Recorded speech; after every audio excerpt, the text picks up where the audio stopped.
efa mifandinga tsara zay sy raha fotsy dia nieritreritra hoe alonga mba ena nisan'ny invité fa le vola koa tsy ampy kely. Non, nantika an'izany. Ka ny tena marina nampiasaina izy raha fotsy le vola hoe ahodina kely ampitombona kely dia hatramin'izao nefa mbola tsy. Aiza ny tianao tenenina raha zokony be fa ohatra misangojongojo be zany. Ka zao ary le izy nampiasaina tamin'ny antaraisy le vola hoe ampitombonay amin'izay mba makotrokotroka ny rarahanay nefa hatramin'izao le izy mbola tsy mivoaka fa hoe miandry kely dia saika hoe indrana amin'ny fianakaviana izay nefa makamy be konkoa ny resaka amin'ny fianakaviana momba an'izany.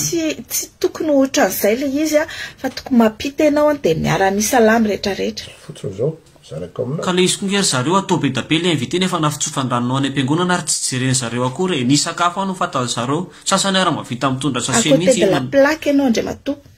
Dia inona ary ny dikan'izany atao be da be fotsiny ny invité nefa nafitsofan-dranonao ary tsy ho jereny akory. Misy dikany be dia be mihitsy tompoko. Fa ny tena mety ngamba aloha tsika mivoro mivantana mihitsy fa tsy mety konkoa le en ligne. Tsy ilaina kory ahatsona anatrika an'izany fivoriana zany satria idora VSKV. VSKV votsa saina kinga. Tsy aty amiko ianao manao an'izany azafady indrindra. Miala koa ianao. Sina ary tataon-drabainy ity. Okizay moa manondra fotsy zay mangina volamena. Non, za tsy manaiky hoe mangina volamena.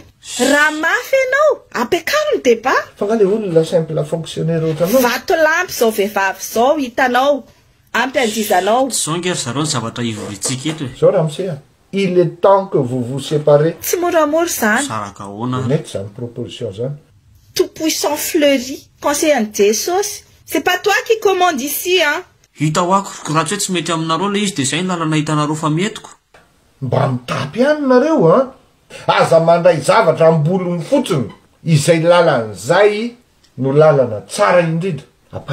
Ka io raha baina nareo olon-dehibe miato fa inona no rarahina an'izany sady ngako koa izay voatera ataonao mamany ny ataony. Tsisy vorondolo itera borimanga. Dia izy indray zany zao vorondolo amintsika telo reo. Matoky valerany aty.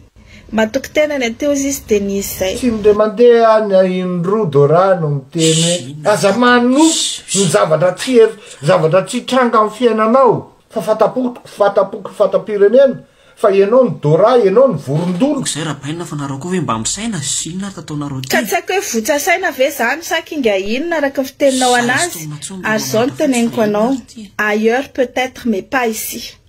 Déjà aloha si ho vitavita mora foana zatra ny teneninao. Za mety hoe tsy anagadranao fa ianao la marary mampalahelo fofaty io dia miomana ianao ndanandray manao cagnotte letchi fa ianao et tu vas payer de toutes les fortunes dont tu disposes et maintenant et dans le futur andoavanao ny dommage intérêt na ho alohanao amiko zay dia teneniko zay. Tady anao zay. Ozy izy ny namanao maly mikitikitika votsovany. Tsy haiko izy le votsovany mikitikitiana. Natao fa zao ve natao ity tsara ny adina reo indray nefa fivoriana zavatra hafa natao. Aloha manaraka mihitsy fa tsy mety. Mandrapiana daholo. Zay. Ho hitantsika eo ny toyany.